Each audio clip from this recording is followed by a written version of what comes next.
everyone! So today I am going to take you guys back on a little hair journey, and I'm going to give you guys some tips on how I was able to grow my hair long and strong and pretty quickly through the past 2 years, ever since I did like a major cut. And I also have some like new things that I've been doing recently that has been making my hair a lot healthier than before. So let's take a little like trip down memory lane first, and let's look at my hair growth. So 2 years ago I did a pretty drastic cut. So I went for a really short bob cut. So that was actually exactly 2 years ago.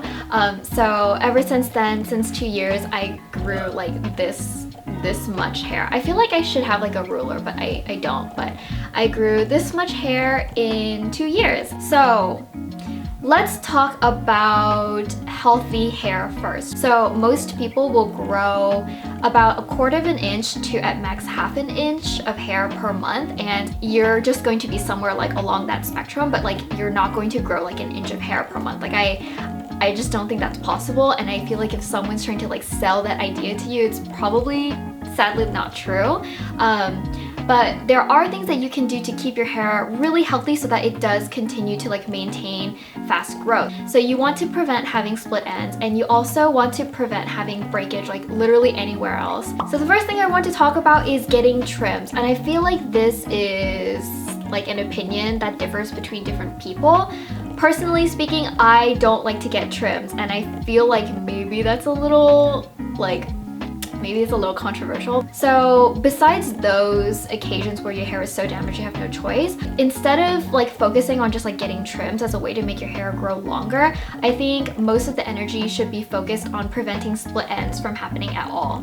So let's talk about shampoo, and I feel like shampoo is like a culprit in most people's hair care routine without even knowing it. Shampoo isn't that healthy for your hair. It does what it needs to do to keep it clean, but if you're over shampooing, you're just stripping your hair of its natural oils that it needs to stay healthy, and it is just like the action of shampooing your hair, like all of this, like it's not that great for your hair. I went down this entire rabbit hole of how to like wash your hair properly. So when you're washing your hair, you want to like lather up the shampoo and like get it into the scalp and like wash your scalp, but then for the rest of the hair just use like the remaining bubbles to just kind of like gently let it like sud up and like wash through your hair. But you definitely don't want to like go like this to your hair.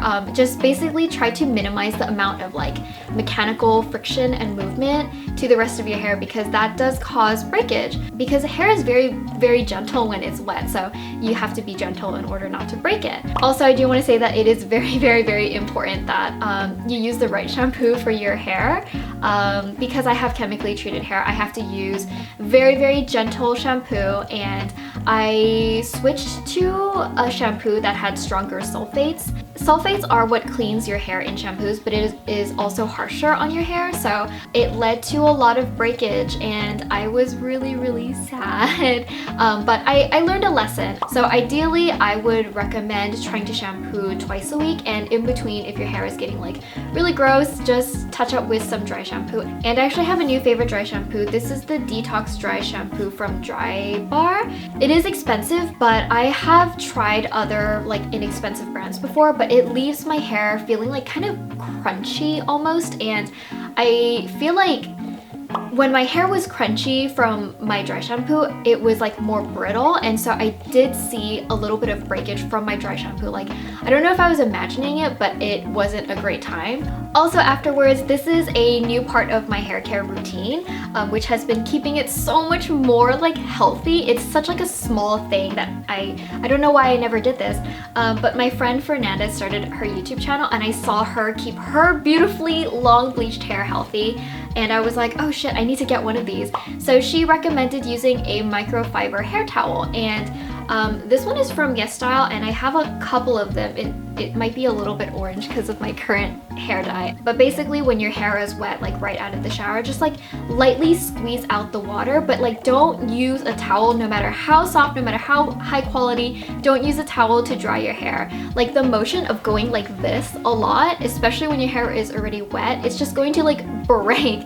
So you definitely want to use a microfiber hair towel, and you just like wrap up your damp hair in this, and I like to keep my hair up for about 20 minutes or so, just so that like all the water is like soaked out and into my hair towel. And then afterwards, my hair feels so much softer when I use this to take out the water compared to doing this with a towel. And you can also like do hair treatments with this and keep your hair up at the same time. I feel like this is just like a really great inexpensive thing to have, and I feel like it's absolutely necessary for anyone who just wants to have healthy hair. It doesn't matter like how long your hair is, just if you want healthy hair, this is a really great thing to invest in, and it's super inexpensive too. Next, let's talk about brushes, and of course I always have to talk about my wet brush.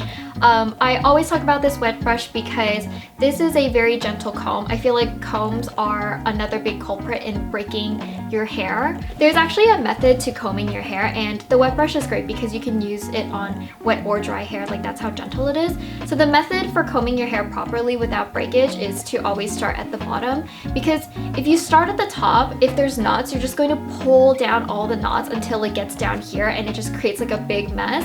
So you want to detangle at the bottom and then move up to the middle, detangle the middle, and then finally you can move to the top and just detangle everything in one go.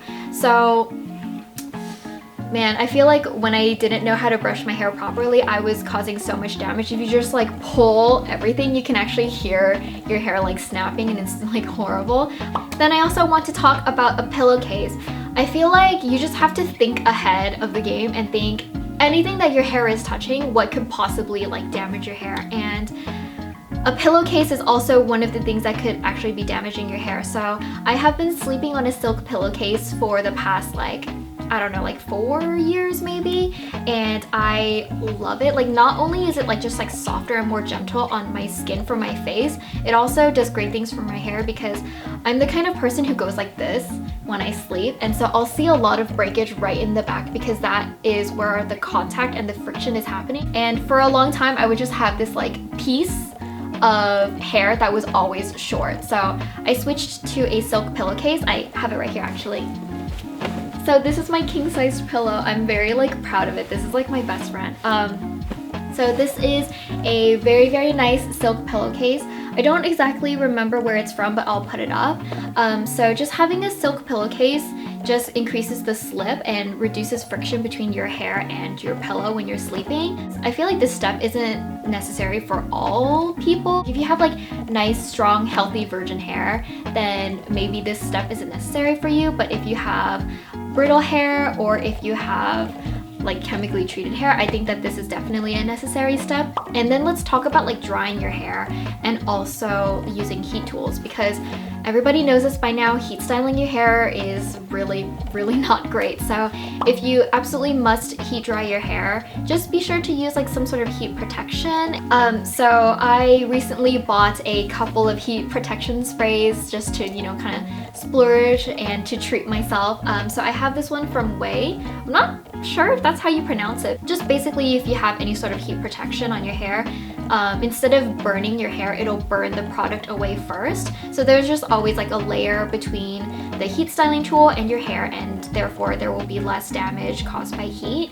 So obviously you want to use this whenever you're curling your hair, whenever you're flat ironing your hair, but also use it when you're blow drying your hair. So using any sort of heat protection spray or a cream is the last step in my hair care routine before I blow dry my hair. I also do want to say that a really big don't that I learned recently is that sometimes heat styling your hair is better than doing things that don't require heat styling at all. And I know that that sounds very like strange and counterintuitive, but let me explain. Don't let your hair air dry.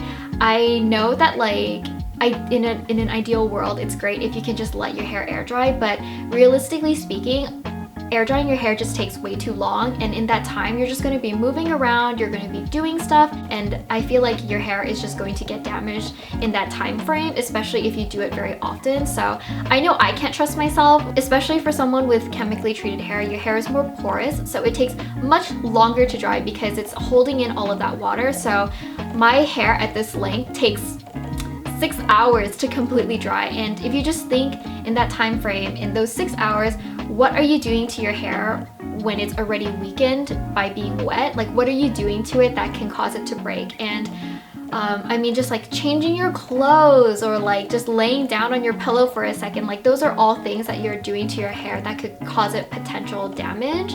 So I do think that it's not worth it to air dry your hair. Blow dry your hair with either like cold air, or if you absolutely need hot air, then just use a heat protectant spray. But I just think that it's not a good idea to just air dry your hair. In the past, I was very obsessed with like curling my hair without heat. So I would put my hair in braids on each side, and I would do that on slightly damp hair, and I would leave it overnight, and in the morning I would take out my braids and I would have like curly hair, and it would be so pretty and I loved it so much. It wasn't apparent at first, but over time I did realize that doing this caused breakage. Again, when I sleep, I go like this, and so by doing that with hair that's even just like slightly damp, it doesn't matter like how slight it is, if it's slightly damp, it is prone to damage. I feel like maybe once in a while it's fine. I feel like also maybe if you have, again, healthy virgin hair, it's fine. But if you have hair that's already weak, brittle, prone to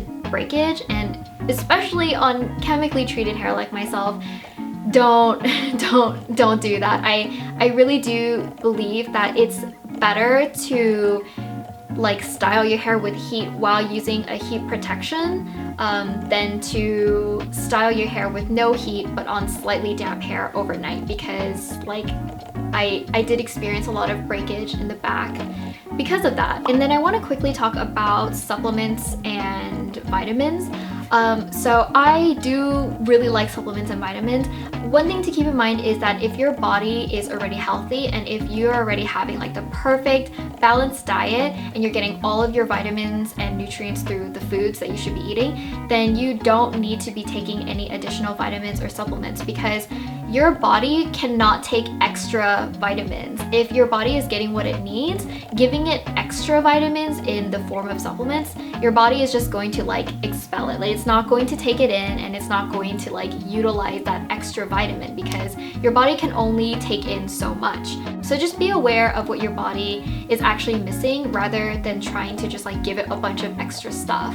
It's just something to keep in mind. Vitamins and supplements are great, but they're not necessarily the right thing for everybody. But if you are looking for a supplement for specifically hair, skin, and nails, I do recommend Ollie. They're from Target, and I think that they're super yummy, and I feel like they do work. So yeah, if I had to recommend one, it would be that one. So one of the things people love to say about growing your hair like long is that you shouldn't have chemically treated hair. So like, don't go blonde.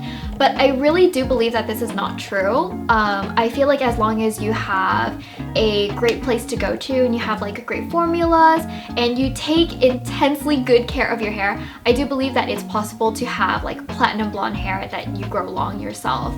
It just takes like a lot of effort. So I do have like another video completely dedicated to like healthy chemically treated hair and hair that's like platinum blonde, because I'm actually almost platinum blonde underneath all of this orange. So I have maintained long hair with platinum blonde before, so I will just like link that up for you guys to check out if that is like your specific case. So yeah, those are some tips that I wanted to share with you guys. If you can keep your hair healthy, then you can grow it like the maximum speed of like ½ an inch per month. And if you can keep it healthy, then you don't have to have frequent trims, and you will see just like this speed of hair growth. So that's it for this video. I hope that this was helpful. I definitely had to make a few mistakes, and I had to learn through my own mistakes to be able to like share some of these tips with you guys. And I feel like a lot of it is like common sense, but there's so many steps that you always have to be consciously aware of that sometimes you just like forget and you slip up and then like your hair breaks. My goal is to continue to grow my hair longer. Like, I know that it's like kind of probably impossible, but like maybe waist length hair, I don't know. Yeah, it is a little bit of a goal of mine because I've never had hair like past this length. So yeah, that's it for this video. Thank you guys for watching, and I will see you guys again next time.